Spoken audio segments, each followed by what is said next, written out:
todos queridos hermanos y amigos, es una alegría poder compartir este tiempo juntos, estudiando la palabra de Dios, y hoy estamos en la séptima parte del estudio en el Salmo 33. Seguimos trabajando las razones por las cuales podemos regocijarnos, alegrarnos en el Señor y ver que Él es fiel y verdadero, ¿no es cierto? Es una parte de un salmo que en sí mismo es uno de los tantos que es adjudicado al rey David. Y esto es lo que dice, es el Salmo 33, leamos juntos desde el versículo 1 hasta el versículo 19. Dice: canten al Señor con alegría, ustedes los justos, es propio de los íntegros alabar al Señor. Alaben al Señor al son del arpa, entonen alabanzas con el decacordio, cántenle una canción nueva, toquen con destreza y den voces de alegría. La palabra del Señor es justa, fieles son todas sus obras, y el Señor ama la justicia y el derecho, y está llena la tierra de su amor. Por la palabra del Señor fueron creados los cielos, y por el soplo de su boca las estrellas. Él recoge en un cántaro el agua de los mares y junta en vasijas los océanos.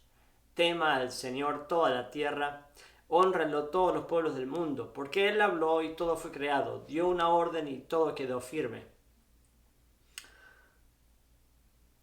El Señor frustra los planes de las naciones, desbarata los designios de los pueblos, pero los planes del Señor quedan firmes para siempre. Los designios de su mente son eternos. Dichosa la nación cuyo Dios es el Señor, el pueblo que escogió por su heredad. El Señor observa desde el cielo y ve a toda la humanidad. Él contempla desde su trono a todos los habitantes de la tierra. Él es el quien formó el corazón de todos y quien conoce a fondo todas sus acciones. No se salva el rey por sus muchos soldados, y ni por su mucha fuerza se libra el valiente. Vana en la esperanza es la victoria es el caballo, a pesar de su mucha fuerza no puede salvar. Pero el Señor cuida de los que le temen, de los que esperan en su gran amor.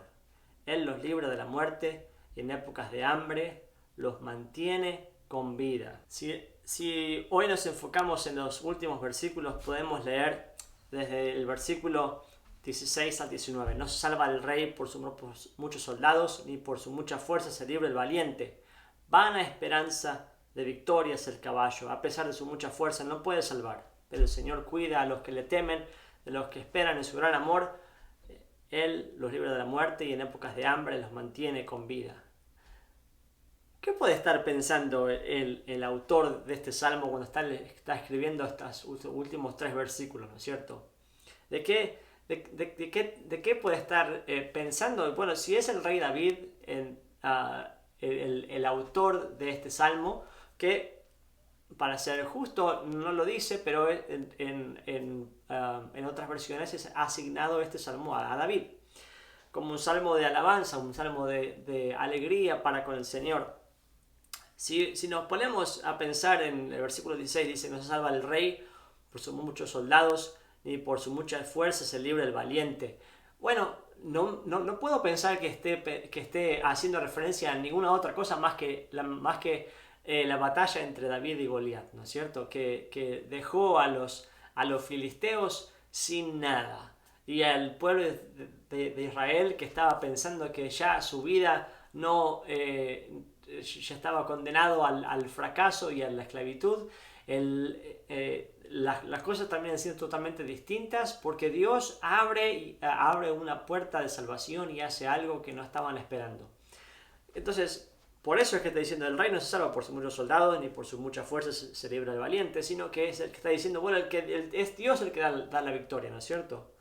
Después dice: vana la esperanza de victoria es el caballo, a pesar de su mucha fuerza no puede salvar. Haciendo referencia a que el único que da la salvación es el Señor. ¿Y qué puede estar pensando con esta sección? Bueno, no solamente las secciones de guerra o su experiencia en el campo de batalla, sino que puedo pensar de la salvación que Dios trajo al pueblo de Israel cuando estaban escapando de Egipto, ¿no es cierto? Y que Dios abre el mar rojo, y el ejército del faraón con sus jinetes y su gran ejército son devorados por el agua cuando Dios cierra el mar rojo, ¿no es cierto? Vemos también que que habla acerca, pero el Señor cuida de los que le temen, de los que esperan en su gran amador. Él los libra de la muerte y en épocas de hambre los mantiene con vida. ¿De qué está pensando? Está pensando nada más y nada menos que en el momento probablemente en que estaba escapando del rey Saúl.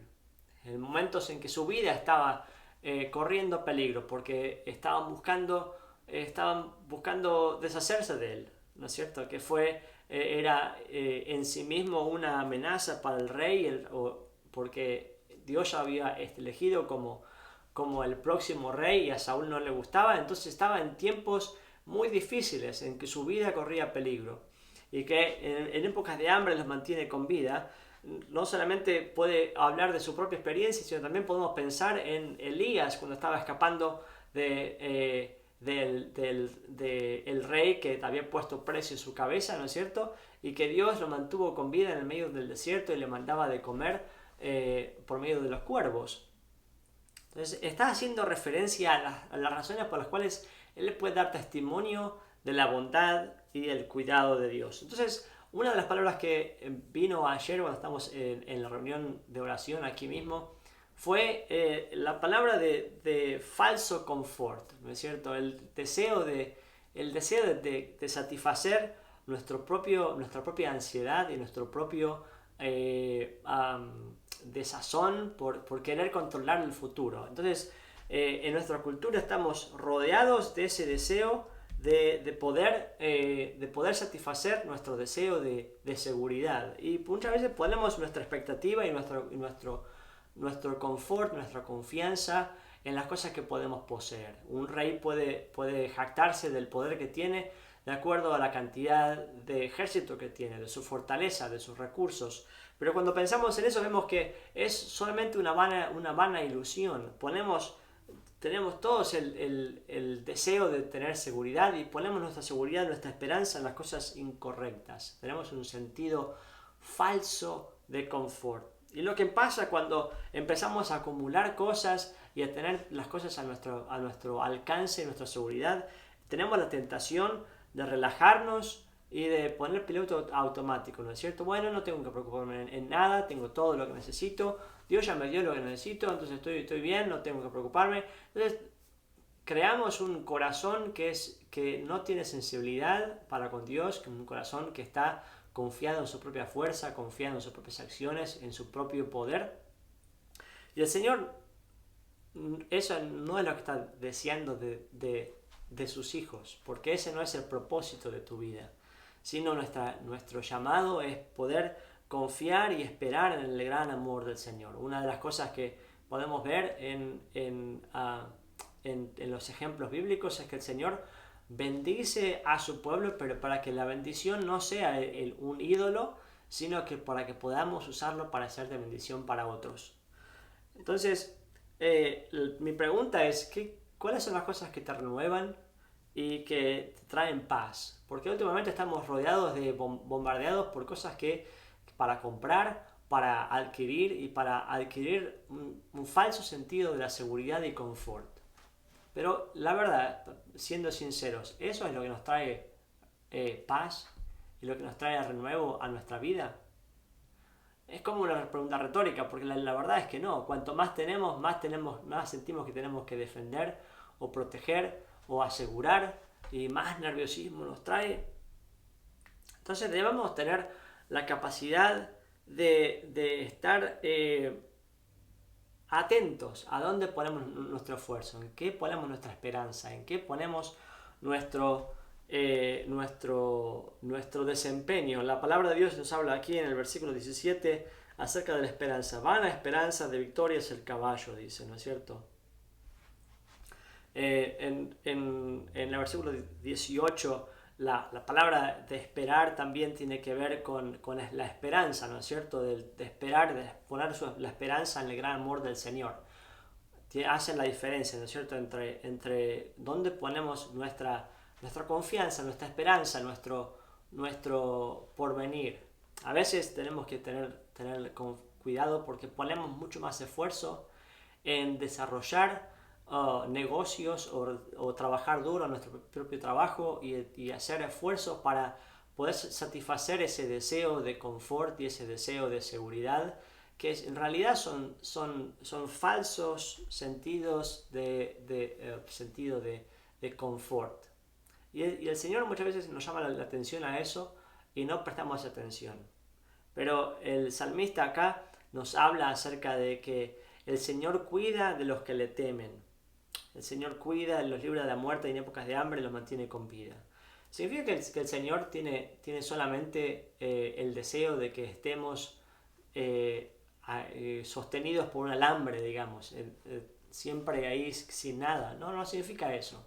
Significa en que el corazón del seguidor de Cristo está puesto su atención en el Señor. Tenga mucho o tenga poco.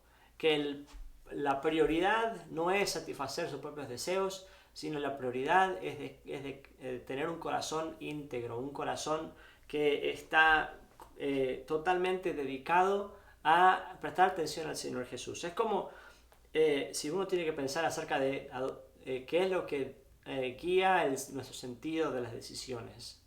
Si estamos tomando decisiones basadas en nuestros propios deseos, en nuestro propio poder, en nuestra propia capacidad, o decidimos de acuerdo a lo que el Señor nos trae para hacer cuando estamos con Él, ¿no es cierto? El sentido de intimidad con el Señor. Me acuerdo de muchas películas que hablan acerca de esos lugares secretos donde se toman decisiones críticas, ¿no es cierto?, para el futuro del país o el futuro de la guerra o el futuro de lo que va a suceder.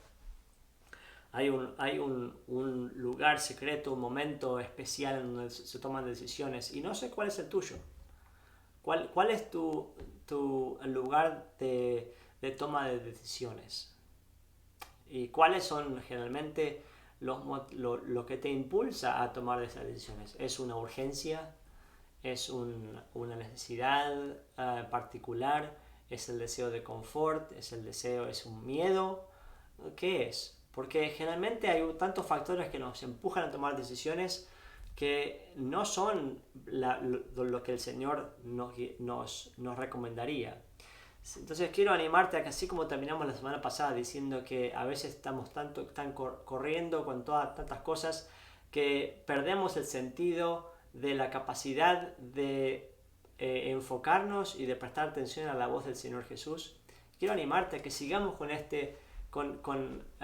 el esfuerzo y la decisión y el cambiar el sentido de las prioridades para que el Señor siempre sea lo primero. Quiero que te animes a que así como el Señor está prestando atención sobre nosotros, ¿no es cierto? De los que el Señor dice en el versículo 18, el Señor cuida de los que le temen, de los que esperan en su gran amor. En el original es como un sentido de que el Señor tiene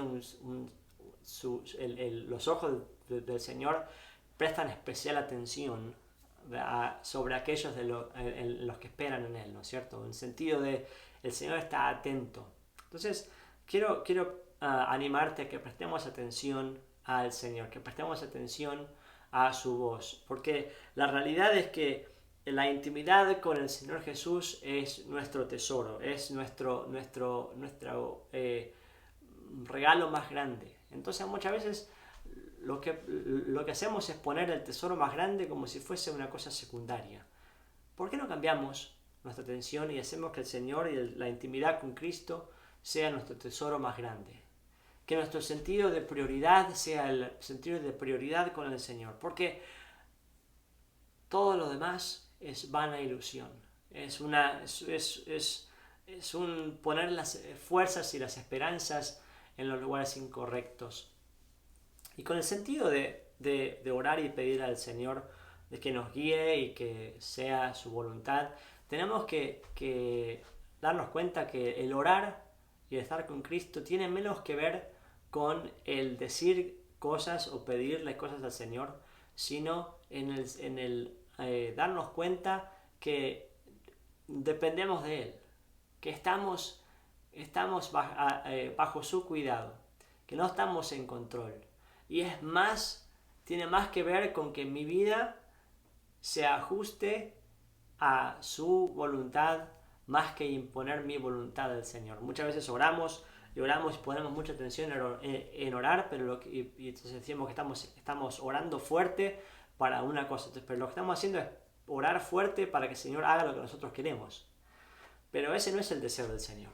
El deseo del Señor es que tengamos un corazón dócil, un corazón que esté puesto su atención en Él, porque Él siempre nos lleva a lugares buenos, ¿no es cierto? Entonces quiero que te animes, porque los ojos del Señor están puestos sobre los que le buscan, los que le esperan en su gran amor, sabiendo que el Señor tiene buenos planes. El amor del Señor nunca falla. Hoy quiero terminar con esto. ¿Por qué dejamos al Señor como segunda o tercera prioridad? Sino que lo pongas como primera prioridad y que hagas hoy del buscar del Señor tu prioridad, porque el resto es vana ilusión. Hoy quiero terminar con esta historia en que estaba pensando en el versículo 19 que dice: Él los libra de la muerte y en épocas de hambre los mantiene con vida. Me hizo acordar esto porque estaba viajando hoy hacia la oficina y me encontré con una de esas cosas que no pasan demasiado seguidas, que vi una línea entre cuando empezaba la lluvia y donde terminaba la lluvia, ¿no es cierto? Entonces estaba andando en el auto y uno podía ver clarito una línea entre donde estaba seco y mojado. Y eso nos hace acordar de que el Señor tiene el control de a dónde llueve y a dónde no llueve, ¿no es cierto? El Señor tiene la capacidad y el poder de administrar esas cosas. Y cuanto más el Señor administra también la capacidad de proveer y de dar lo que necesitamos en el momento que necesitamos, y de protegernos y guiarnos y abrir puertas donde no vemos, y de abrir caminos donde no los hay, ¿no es cierto? Entonces quiero animarte a que confíes en su gran amor, a que te regocijes en que no importa lo que los pronósticos digan, el Señor continúa en control. Y el Señor nos continúa invitando a una relación crítica de intimidad con Cristo, donde el enfoque de la vida no tiene que ver en guardar o buscar nuestra propia satisfacción y confort y seguridad en cosas que realmente nunca nos proveen seguridad, sino que nuestro corazón esté firme y confiado en el Señor, porque Él nunca falla. Que Dios te bendiga.